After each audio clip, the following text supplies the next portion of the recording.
आपण जर म्हणा ना कीर्तन संपल्यावर 2-4 हजार जास्त द्या, बाजार मांडला बा देवाचा आहे त्या सप्ते करावा का नाही. मला फक्त फुकाट करणाऱ्याचं नाव सांगा. कोण फुकाट करतो एवढं सांगा फक्त. केलं आजपासून फुकाट, फक्त फुकाट करणाऱ्याचं नाव सांगा.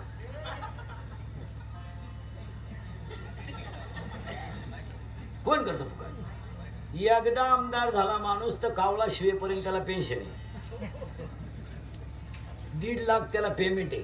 सरपंचाला 5 लाख पगार आहे, 5,000 पगार आहे. उपसरपंचाला 2,500 पगार आहे. मग कीर्तनकारांनी पैसे कमावण्याने तुमचं कुठं मुळ्यात उठलं बा? आम्ही काय आमचे बायका पोर म्हातारपणी हायवेला सोडायचे का? आणि एवढं बाकीच्यानी देश धुवून खाला त्यांचं काय केलं रे तुम्ही? आमच्याच मुळं का उठत तुम्ही? लुटलं ना पार तुम्ही. तुम्ही तरी कोणतं फुकट करता? अरे सभेचे पैसे घेता तुम्ही, लबाड बोलायचं नाही. घेत नाही तुम्ही? मतदानाचे पैसे घेत नाही? सभेला जायचे पैसे घेत नाही? घेत नाही? आम्ही कीर्तनात झाले तुमची का आग झाली? महाराज तो काळ वेगळा होता की पैसे न घेता कीर्तन करणं, तो काळ वेगळा होता. आज तो काळ वेगळा आहे. आज फक्त भुईमुगाच्या शेंगात दाना येतो त्याचा मुक्काम पोत येते, दाना निघून गेला का त्याचा मुक्काम सुल येते. उद्या आम्ही कोपऱ्यात बसलो, काय तुम्हाला घेणे? तुम्ही म्हणा गंज उठलं मरू दे, जाऊ द्या. कोण पाहतं कोणाकडं? रात गई बाद गई. अरण्याला आग लागली की हरणं आपाप पळून जातात, आणि फुलातला मकरंद संपला की भंगा आपाप उडून जातो. लोकांना काय घेणं नाही, खिसा गरम येतो वर हे जेगी.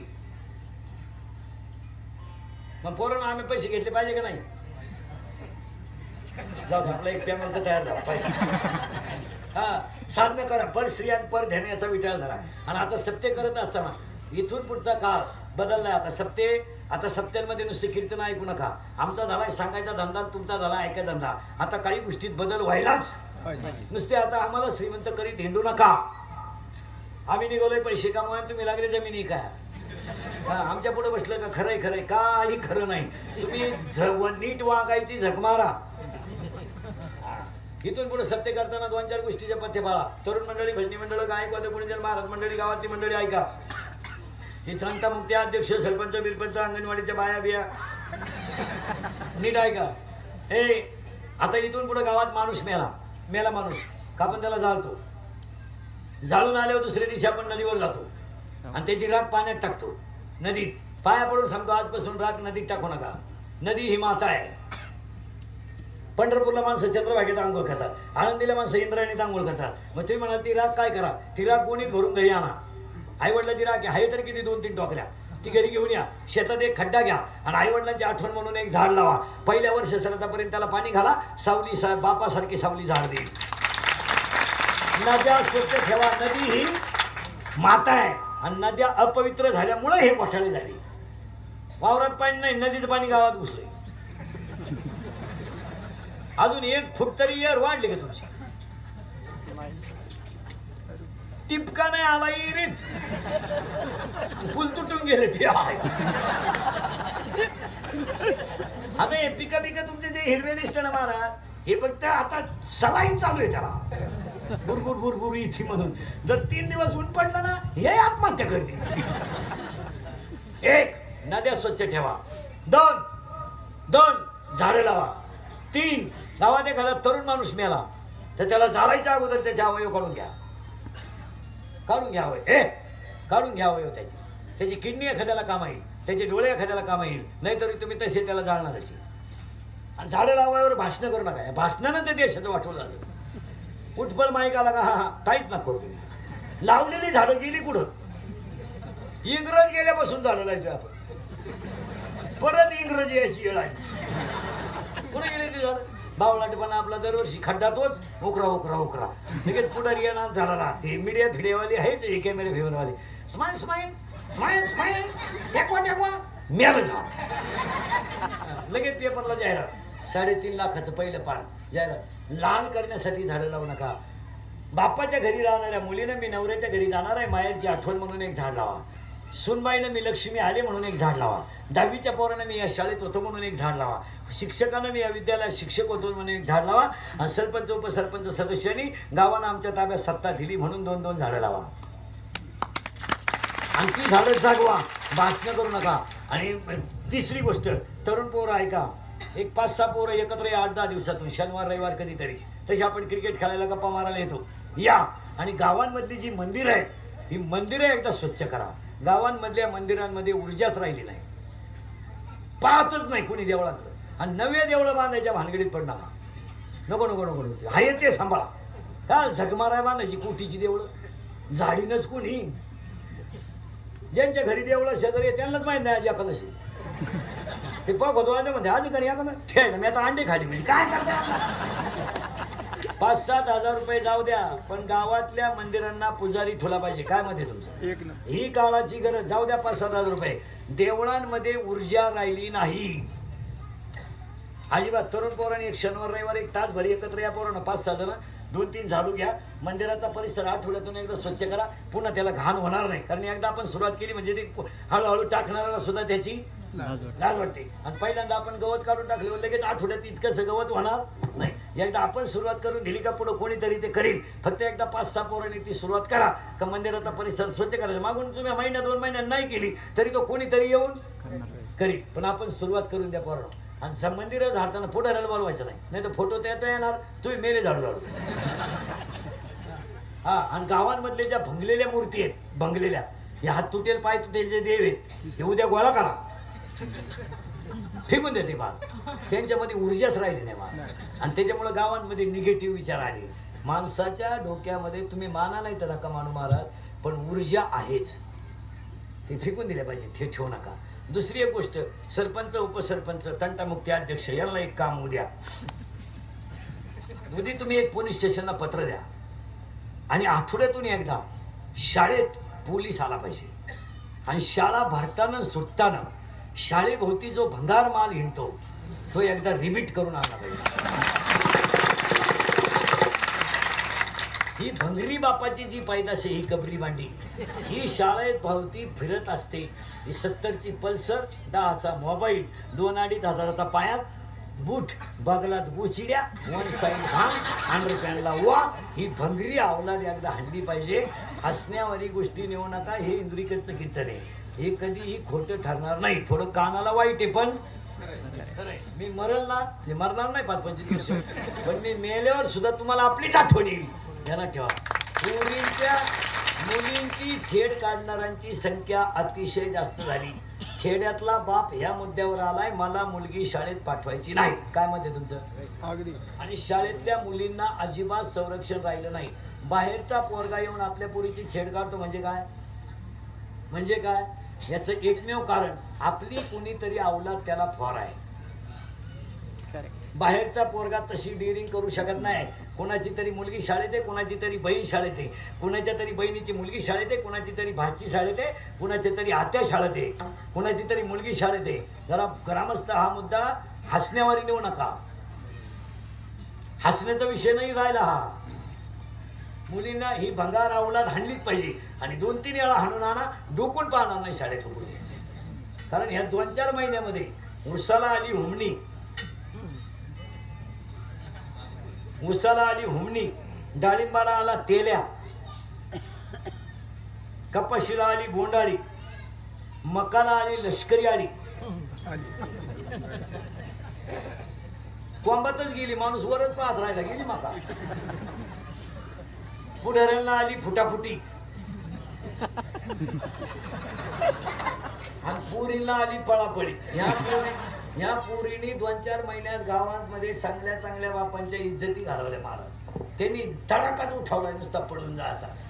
बरं पोरी ह्या 2-4 महिन्यात चांगल्या पोरांनो प्रेमही करेन. भंगार भुंगार, बगलात गुचड्या, 1 साईड एकदम दरिद्री. त्यालाच ती म्हणते तूच माझी जान आहे. आता त्याला एकच अंडरपॅन्ट आहे, जान आणते. हसण्यावारी गोष्टी नेऊ नका. पोरीनो तुम्ही पळून जाऊ नये ह्या मताचा मी नाही. नाही अशी हलकट विचार नाही. कारण मला गॅरंटी तुम्ही माझं ऐकू शकत, मी किती बोललो तरी तुम्हाला त्याची लाज नाही, पण महाराज पाया पडतो. माझं कीर्तन महाराज म्हणून कधी ऐकायचं बाबा. महाराज उलथू द्या मरून कधी. महाराज कीर्तन संपलो का मरण. तुमचा मुलगा म्हणून ऐका, तुमचा मित्र म्हणून ऐका, ते सत्तेचे. हसण्यावारी गोष्टी नेऊ नका महाराज. पोरीनो, तुम्हाला वाईट वाटत. 80% तरुण पोरं इंदुरीकरला शिवाय देत्या. कारवा म्हणे इंदुरीकर दारुण्याला लय वाईट बोलतो. आम्ही त्याच्या बापाच देतो का? माझ्या बापानं तुम्हाला पाजायला तुमचा बाप मिळालाय का?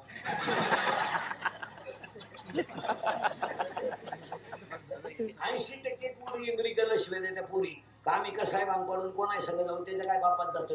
माझ्या बापात नाही जात काही, पण मी एका मुलीचा बाप आहे.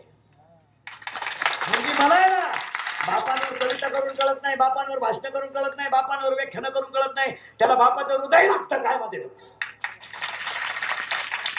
जो कीर्तनकार आई बापा हुसकून देतो त्याला आई बापा बोलावं का कीर्तनात?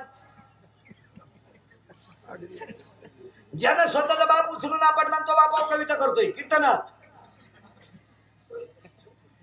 हे चालन का? हे कसं चालन? मुलींवर आयन बापांवर भाषण करू नका. पोरीनं जरा नीट ऐका, मुंग्या येतील डोक्याला तुमच्या. जरा लाजा बिजा धरा. आम्ही एका वर्गात होतो, कान फाबाड फुलून टाकलं माहिती, दरिद्री नाही. आमच्या नाही विलास ठरलेला. आम्ही काय वांग ठरलं यार पटावणार नाही. ऐका नीट पोरीनं, तुम्ही जा पळून. आज जा, आता जा कीर्तन संपल्यावर. मेसेज टाका जा. जा पण जा पण माझ्या एका प्रश्नाचं उत्तर द्या. जा आला कमी जास्त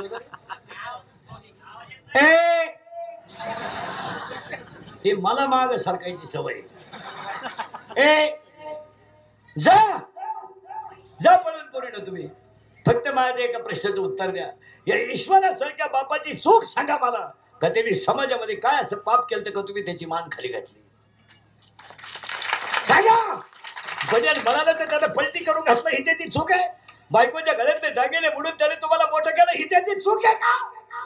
हाताला त्यानं चांगलं कधी घड्याळ घेतलं नाही की पायाला कधी चांगली त्यानं चप्पल घेतली नाही का? त्यानं बायकोच्या गळ्यातले दागिने बुडून तुम्हाला मोठं केलं, ही त्याची चूक आहे का?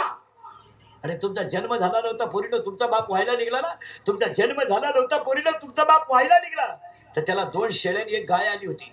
पोरीनं तुमच्या बापाने डोक्यावर दगड वाहिली आणि पायानं गाल केला. अरे तुमच्या बापाने डोक्यावर दगड वाहिली आणि पायानं गाल केला आणि नवरा बायकोनं अंगातला घाम घालून घर बांधलं. तुमचा जन्म झाला तर तुमचा बाप 15 मिनिटं पोरीनं हसत होता रे, दिसत होता. का हसत होता माहितीये पोरीनं तुम्हाला? त्याच्या आईने त्याला सांगितलं होतं, तुला जर मुलगी झाली ना तू नशिबान असशील. आईचा आशीर्वाद म्हणून तो हसत होता. पोरीनं तुमचा जन्म झाला, त्याला आनंद झाला, पण त्याच्या घरात साखर नव्हती. त्याला अर्धा किलो साखर उसने आणली, सगळ्यांना चहा पाजला. पोरीनं तुम्ही 1.5 महिन्याच्या होत्या, अशा इतक्याच होत्या. तुमचा बाप, तुमची आई तुम्हाला आंघोळ घालीत होती.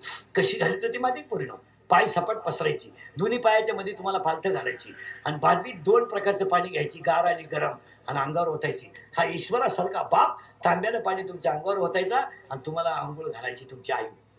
झोळीत तुम्ही झोपल्या आणि तुम्ही जर रडायला लागल्या तर झोळीचा दोरी हातात धरीत होता आणि एका हाताने जेवत होता. तुम्ही बोलायला लागल्या तर बोबडा बोलत होता. तुम्ही चालायला लागल्या तर वाकून चालत होता. आणि पोरीनं तुम्ही लई रडायला लागल्या तर हा बाप घरात घोडा घोडा होत होता. खाली हात टेकवायचा, पाय टेकवायचा आणि तुम्ही त्याच्या पाठीवर फिरत होता. तुम्हाला पाहायला पाहुणे आले, त्याच्या घरात ताटल्या नव्हत्या, त्याने शेजारून ताटल्या आणल्या. 20 गुंठे जमीन विकली, तुमच्या पोरीचं लग्न केलं. पोरीनं तुमचं लग्न केलं. तुम्हाला जी झक मारायची ती मारा पोरीनं, पण तुमचं ज्याच्यावर प्रेम असं स्पष्टपणे बापाला सांगून टाका की मी ह्या बरोबर झक मारली, मला याच्याबरोबर जायचंय. तुमचा बाप 5 लाख रुपये घालायला तयार आहे, पण ईश्वरासारख्या बापाच्या मानाखाली खाली घालू नका त्याला. ठेवा महाराज, हसण्यावारी गोष्टी नको नका. पोलीस स्टेशनला पोरींच्या आशात पोलीस स्टेशनला पोरींच्या अशा तक्रारी आहेत का माझ्या प्रियकराला माझा बाप आणि माझा भाऊ याच्यापासून धोका आहे. सांगा आता 2 मिनिटं निवांत पहा. तरुण पोरं सगळे पोरानं कोणत्या जगातला बाप मुलीचा आरोपी होऊ शकतो एवढं सांगा. होईल कोणता भाऊ मुलीचा दुश्मन होईल? पोरानं आपली बहीण 10वीला आहे, आपण 9वीला आहे, आपण तिच्याबरोबर शाळेत जातोय. तिला शाळेत दुपारी जेवायला तिच्याबरोबर बसतोय. ती डबा तिचा आपण नेतोय. ती तासाला गेली तर डबा घेऊन आपण जातोय. येताना सायकलीवर तिला घेऊन येतो. सायकल पंक्चर झाली तर आपण सायकल ड्युटीत आणतो. तिला सर मारतील म्हणून आपण तिच्या वहीतल्या आकृत्या काढून देतो, निबंध लिहून देतो. आणि आपल्याला रविवारी सुट्टी असली, तिला तास असला तरी आपण तिच्याबरोबर शाळेत जातो. आज ती बहीण जर भावाला आरोपी ठरवत असेल तर कोणता भाऊ बहिणीवर विश्वास ठेवेल? तुम्ही साधा अभ्यास करा ना. भावानं काय बहिणीला कमी पडून दिलं होतं?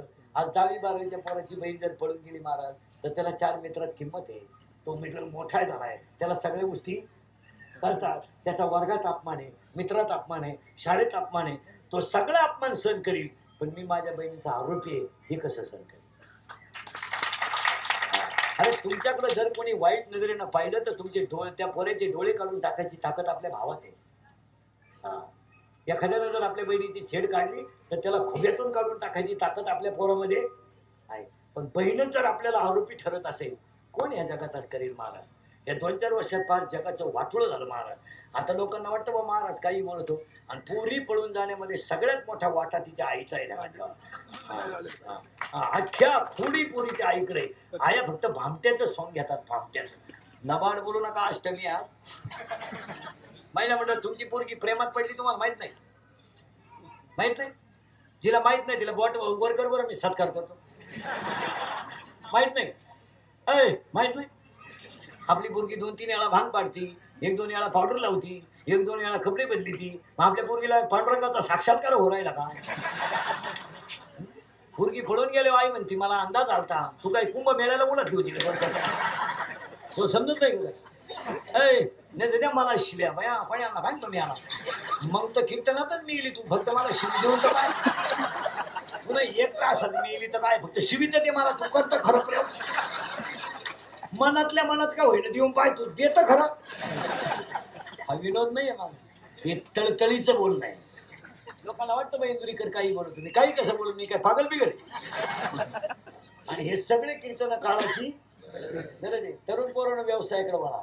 त्या नोकऱ्यांच्या अपेक्षा आमिषात लागू नका. तुम्हाला नोकऱ्या लागणार नाही, 17च्या झटकायचं बंद करा. टाका काहीच करू नका. गाडी का कुल्फी का, एक वाक्य सांगतो पूर्ण. शेतकरी जर निर्व्यसनी राहिला आणि त्याला जर निसर्गानं साथ दिली तर 2 एकर जमिनीवाला सुद्धा बंगल्या पुढे 4 चाकी ठेवू शकतो. शेतीला तुम्ही कमी लेखू नका. काय झालाय घोटाळा? या पुरींच्या बापाच्या लग्न करताना अपेक्षा वाढल्यात. पुरीच्या बापाच्या 3 अपेक्षा आहे लग्न करताना. पोर चिटकेल पाहिजे, चिटकेल म्हणजे नोकरीला पाहिजे. 2 त्याला शेती पाहिजे, आणि 3 त्याच्या घरात माणसं कमी पाहिजे. आणि पोराच्या बापाची एकच इच्छा आहे, पार्टी तगडी पाहिजे. आणि पोराची एकच इच्छा आहे, पीस मार्क पाहिजे. आणि हे सूत्रच बसणार नाही, हे सूत्र बसणार नाही. पोरीच्या बापाला सांगून ठेवतो, जर शेतकऱ्याचा पोरगा निर्व्यसनी असेल, त्याला योग्य जर जमीन असेल तर त्याला मुलगी द्यायला हरकत नाही. तो नोकरीवाल्यापेक्षा सुखी राहू शकतो. आता त्या शेतकऱ्याचा प्रॉब्लेम काय झाला महाराज? त्याच्या हातात नाही राहिलं काही. त्याचं सगळं जगणं गेलं निसर्गावर. मग तो कष्ट करीत नाही असं नाही, भांडवल घालीत नाही असं नाही, पण गेलेलं भांडवल निघतच नाही, तो तरी काय करणार? शेतकऱ्याची परिस्थिती झाली वाईट. बरं आता हे बिचाऱ्याला नव्हतं काही, आलं पीक, त्याला काहीच जमाना सुटलं. आणि या 4 वर्ष तर त्याला काही साडेसाती लागली, काहीच जमाना. त्याच्याकडे टमाटे नाही, 1500 रुपये झाले. त्याचे टामे टिकले, 13 रुपये झाले. त्याचं अक्कलच बंद झाली. आणि हे जर तुम्ही केलं पर श्री आणि पर धन याचा विटाळ धरला तर हा खरा अखंड हरणार. असं जर तुम्ही वागलात तर देव भाग्य येते घरात. संपत्ती त्या सकळा, गळ्यात माळ घाला, कपाळाला गंध लावा. एकदा प्रेमानं भजन करा.